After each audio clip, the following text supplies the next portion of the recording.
Bismillahirrahmanirrahim. Today our topic is about types of nucleotide for class first year biology. First we discuss about the learning objective. Today we want to understand the types of nucleotide, in which we discuss about the mononucleotides and dinucleotides. In our next lecture we will discuss about the polynucleotides. So today our topic is about mononucleotides and dinucleotides. So first, how we can define the mononucleotide? Mononucleotide basically composed of three units, that is pentose sugar, bases, nitrogenous bases, and phosphate group, which occurs singly in the cell. आपने अपने previous lecture में ये हमने पढ़ा था कि जो nucleotide का स्ट्रक्चर होता है उसके पास तीन बेसिक कंपोनेंट्स होते हैं, जिसमें एक आपके पास पेंटोज शुगर है, जिसमें हमने राइबोज शुगर की बात करी। फिर साथ ही साथ हमने देखा उसके पास क्या होता है, शुगर के बाद बेसिस मौजूद होती हैं, और फिर आपके पास जो मौजूद हैं फॉस्फेट ग्रुप मौजूद होता है। अब ये तीनों स्ट्रक्चर्स आपस में मिलते हैं तो न्यूक्लियोटाइड बनता है। आज हम जो है वो मोनोन्यूक्लियोटाइड की जो है वो बात करेंगे, और उसमें से हमने जिसको कंसिडर करना है वो है एडेनिन न्यूक्लियोटाइड। अब आपको पास जब एडेनिन जो है वो नाइट्रोजनस बेस है, when this adenine combine with the sugar molecule and phosphate group, they give rise to a structure which is known as adenosine monophosphate, and this adenosine monophosphate combines with another phosphate group, and which gives rise to the adenosine diphosphate, while this adenine diphosphate combines with another phosphate group which gives the adenosine triphosphate. इसको हम further जो है वो discuss करते हैं कि कैसे इसका स्ट्रक्चर बना है। एडेनिन और जब राइबोस आपके पास, ये दो स्ट्रक्चर आपके पास जब कंबाइन होते हैं तो इस स्ट्रक्चर को हम क्या बोलेंगे, एडिनोसिन कहेंगे। जब आपको एडिनोसिन और फॉस्फेट ग्रुप आपस में अटैच होंगे तो हम एडिनोसिन मोनोफॉस्फेट कहेंगे। इसी तरह जब एडिनोसिन मोनोफॉस्फेट और फॉस्फेट ग्रुप अटैच होगा तो आपके पास एडिनोसिन डाइफॉस्फेट बन जाएगा, और जब ये एडिनोसिन डाइफॉस्फेट और फॉस्फेट ग्रुप अटैच होगा तो आपके पास एडिनोसिन ट्राइफॉस्फेट बन जाएगा। और आपको पता है एटीपी इज़ एनर्जी करेंसी, जो है आपके पास हमारी बॉडी के अंदर जो एनर्जी करेंसी है वो एटीपी है। जब एटीपी जो है सेलुलर रेस्पिरेशन में जब प्रोड्यूस होती है, और ये जो है आपकी जो बॉडी में जो मेटाबॉलिज्म हो रही है और एनर्जी जो रिक्वायर्ड होती है वो किस फॉर्म में रिक्वायर्ड होती है, एडिनोसिन ट्राइफॉस्फेट की सूरत में रिक्वायर्ड होती है। और ये जो आपके पास जब मॉलिक्यूल एडिनोसिन ट्राइफॉस्फेट जब ब्रेकडाउन होता है, जब इसकी हाइड्रोलिसिस होती है, then it give rises the 7 kilo cal energy. कुछ बुक्स के अंदर जो है वो 7.3 किलो काल एनर्जी भी रिपोर्टेड की गई है। तो आपने ये बात याद रखनी है कि हमारे पास जब भी ये एटीपी को इसका मॉलिक्यूल एटीपी का मॉलिक्यूल जब हाइड्रोलाइज होगा और ये हमें जो एनर्जी देगा वो 7 किलो काल एनर्जी या 7.3 किलो काल एनर्जी हमें ये प्रोवाइड करेगा, जो कि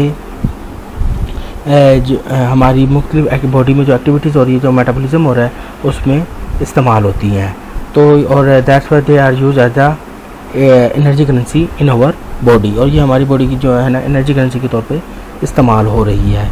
तो आपने ये बात याद रखनी है कि जब एडिनोसिन मोनोफॉस्फेट है तो इसके अंदर इनऑर्गेनिक फॉस्फेट ऐड होता है, तो जिसकी वजह से ये एडीपी पे चला जाता है, और जब अनदर जो है फॉस्फेट ग्रुप ऐड होगा तो ये एटीपी पे चला जाएगा। और ये जो आपके पास जब फॉस्फेट ग्रुप जब ऐड होते हैं तो ये इनके पास क्या एनर्जी प्रेजेंट होती है, और जब ये क्या करेंगे, आपके पास यहाँ से एक फॉस्फेट ग्रुप, जब एक फॉस्फेट ग्रुप ब्रेकडाउन होगा तो वो तकरीबन आपको 7.3 या 7 जो है किलो काल एनर्जी रिलीज़ करेगा, and which is use for the metabolism.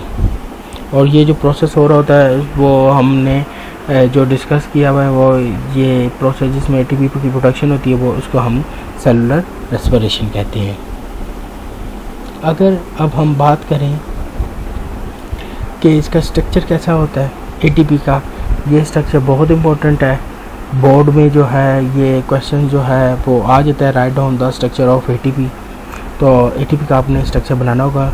ये स्ट्रक्चर जो है हमें जो है बनाना आना चाहिए। कैसे ये बना हुआ है, ये आपके पास एडेनिन बेस अटैच है और आपको पता है एडेनिन जो बेस है वो फर्स्ट कार्बन पे अटैच होती है।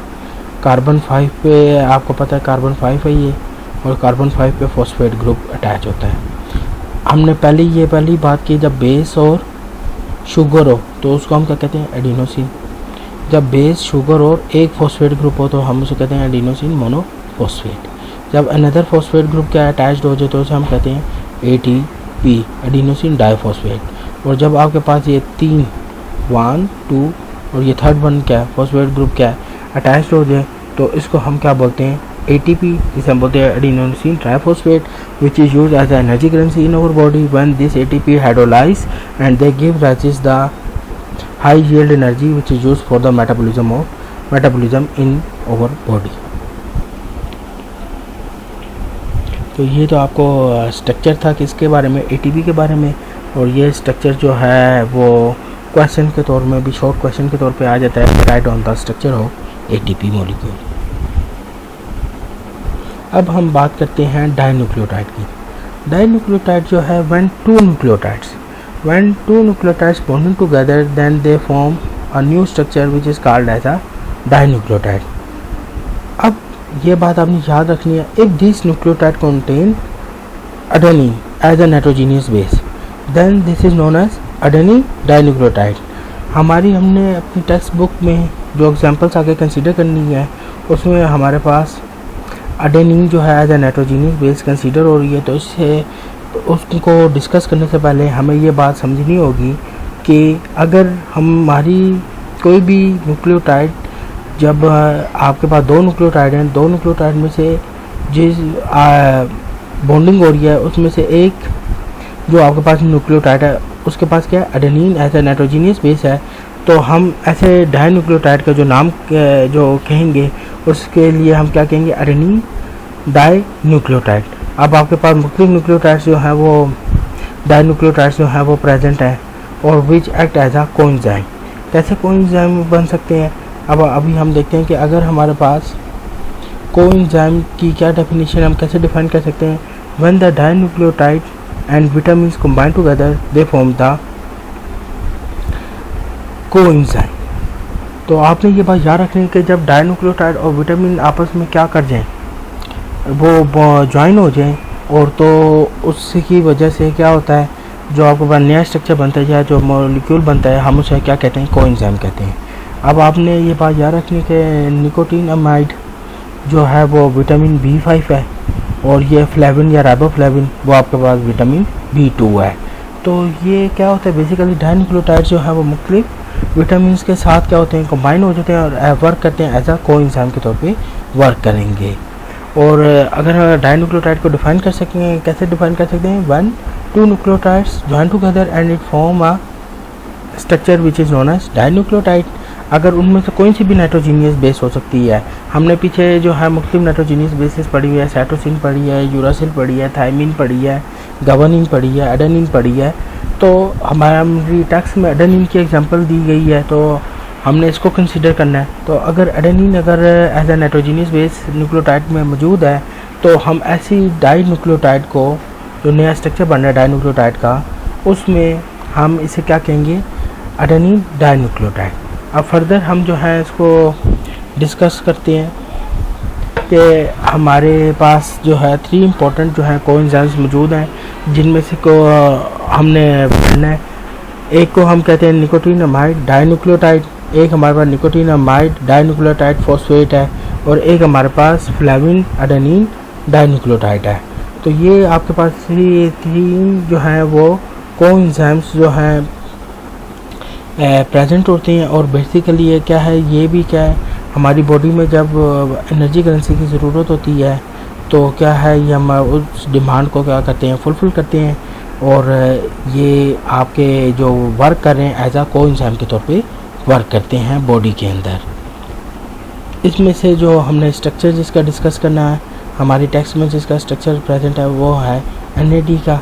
तो निकोटीन अमाइड एडेनिन डाइन्यूक्लियोटाइड को जो है हम जो है इसका स्ट्रक्चर डिस्कस करेंगे।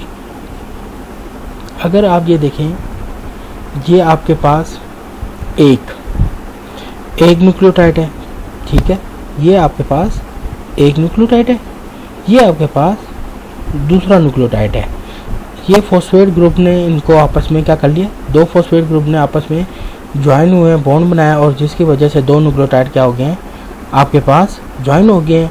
तो हमने पहले पढ़ा था कि जब भी दो न्यूक्लियोटाइड ऐड हों और उनमें से जो नाइट्रोजीनियस बेस, अगर एडेनिन अगर नाइट्रोजीनियस बेस है हमारे साथ अटैच हुई है, तो फिर हम उसका नाम कैसे लिखेंगे कि सबसे पहले तो हम इसे कहेंगे निकोटिनामाइड, और फिर उसके बाद आगे हम क्या कह देंगे एडेनिन डाइन्यूक्लियोटाइड। तो इसका नेमिंग भी बहुत आसान है कि आपको अगर इसका की पॉइंट पता हो तो आप आसानी से इनके नाम लिख सकते हैं। कैसे, अगर हमारे पास नाइट्रोजीनियस बेस अटैच है तो वो उसको सबसे पहले हमने उसको नाम को करना है, जो डाइन्यूक्लियोटाइड हम कैसे कहेंगे एडेनिन डाइन्यूक्लियोटाइड। तो उससे पहले हमने क्या कर देना है, अब निकोटिनामाइड हमारे पास इधर अटैच हुई है, तो निकोटिनामाइड एडेनिन डाइन्यूक्लियोटाइड इसका मॉलिक्यूल का क्या होगा, नाम हो जाएगा। और ये जो दो न्यूक्लियोटाइड्स आपस में ज्वाइन होते हैं वो फॉस्फेट ग्रुप आपस में बॉन्ड बनाते हैं, जिसकी वजह से क्या होते हैं दो न्यूक्लियोटाइड्स आपस में ज्वाइन हो जाते हैं, और जो हमारे पास न्यू कंपाउंड बनता है उसे हम कहेंगे निकोटिनामाइड निकोटिनामाइड एडेनिन डाइन्यूक्लियोटाइड, उसको हम कहेंगे।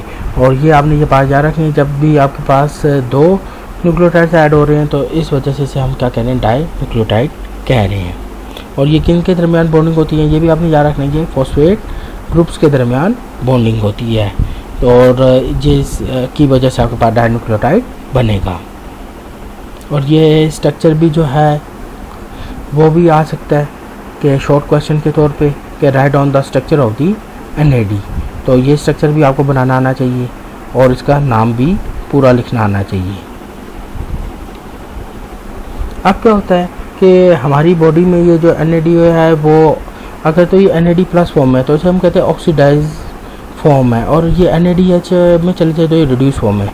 जब ये NAD प्लस फॉर्म में हो तो ये बोथ जो है एक्टिव कंपाउंड के तौर पे होती है, और ये क्या करती है कि एनर्जी जो है वो क्या आपके पास जब ये रिएक्ट करेगी हाइड्रोजन को क्या करेगी, एक्सेप्ट करेगी, और जिस भी बात ये किस पे कन्वर्ट हो जाती है NADH पे चली जाती है, तो ये आपके पास क्या होती है रिड्यूसिंग फॉर्म। तो ये आपने बात याद रखनी है कि आपके पास NAD जो है प्लस है वो क्या कौन सी फॉर्म है, ये ऑक्सीडेशन मतलब ये ऑक्सीडाइज फॉर्म है जे, और ऑक्सीडाइज फॉर्म में ये मोस्ट एक्टिव होती है, जिस पे क्या करेगी हाइड्रोजन को एक्सेप्ट करती है, और उसके बाद जो है रिड्यूस फॉर्म में चले जाएगी NADH पे चली जाएगी। और जब भी आपके पास जब ये रिड्यूस फॉर्म में जाती है तो जब ये NADH जब कन्वर्ट होगा, जब इसमें से हाइड्रोजन बॉन्ड फिर दोबारा टूटेगा तो इससे एनर्जी जो रिलीज़ होगी वो क्या होती है ATP प्रोडक्शन में काम आती है। तो इस तरह ये भी क्या है कि हमारी जो मेटाबॉलिज्म है उसमें क्या करती हैं, हेल्प करती हैं। और ये आपके पास क्या है दो फॉर्म्स में एग्जिस्ट करती हैं, NAD प्लस जो है वो ऑक्सीडाइजिंग फॉर्म है, और NADH जो है वो आपकी रिड्यूसिंग फॉर्म है। इसमें क्या होता है बेसिकली ये हाइड्रोजन जो है वो इधर ऐड हो जाता है, जिसकी वजह से ये किस फॉर्म में चली जाती है NADH फॉर्म में चली जाएगी। जब आपके पास ये जो NADH है पॉजिटिव स्टेज में है, जिसे हमने कहा है ऑक्सीडाइज्ड स्टेट में है, तो ये वर्क करती है एज आ कोएंजाइम के तौर पर। ये किस तौर पर वर्क करेगी, कोएंजाइम के तौर पर वर्क करेगी। कैसे करेगी, because it act as a hydrogen acceptor.